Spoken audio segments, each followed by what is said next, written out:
everyone. I thought I'd go through a little bit of a lesson with you on first differences because they're sometimes a little bit tricky to understand if you try to just read it off of a paper, but it's actually a concept that's not too difficult to understand and can really be helpful to you. So I've made a chart and I've got time and distance. So let's imagine this was one of those time distance graphs that we were looking at previously. We were trying to see whether the information in this chart would provide a straight line or not. So let's imagine that the distance at time 0 was 10, and then the distance at 1 second was, let's say, 15, and then at 2 seconds it went to 20, and then it went to 25, and then it went to 30. So if that was the case, we would be looking at this and trying to calculate what the first differences are to figure out, would this make a straight line or not? So if we look just at the first differences, throughout the notes that you've been looking at, the first differences have been showing these subtracting things. And basically what it's been doing is taking every number and subtracting the one above it. So instead of showing that step, if you'd like, you can just summarize it by saying, if you went from 10 to 15, did you go up or did you go down? So since 15 is bigger than 10, we know we'd be going up. And then we look at, well, how much are we going up by? So in this case, we're seeing that from 10 to 15 is going up by 5. The same thing can be done with each one of the remaining items in your dependent column. Remember, it was the second column is the dependent column.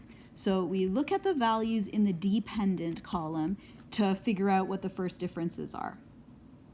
Now, the one thing we should mention is that for all of this to work, the information and the data in the independent column has to have a pattern as well.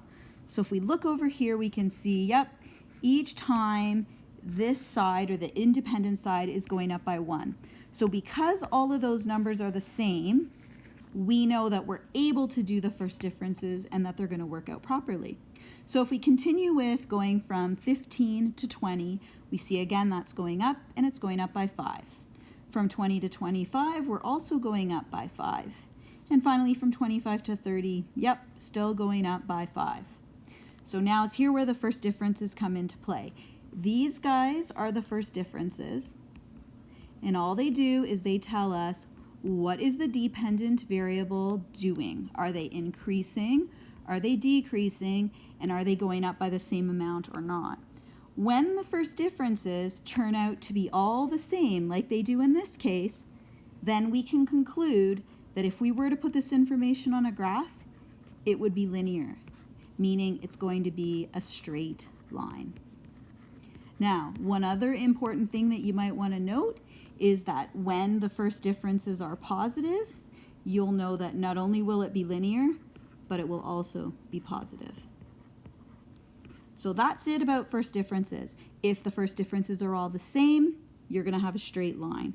When you're calculating the first differences, you're just looking at what is the dependent variable going up or down by each time. Thanks for listening. I hope that helped. Bye.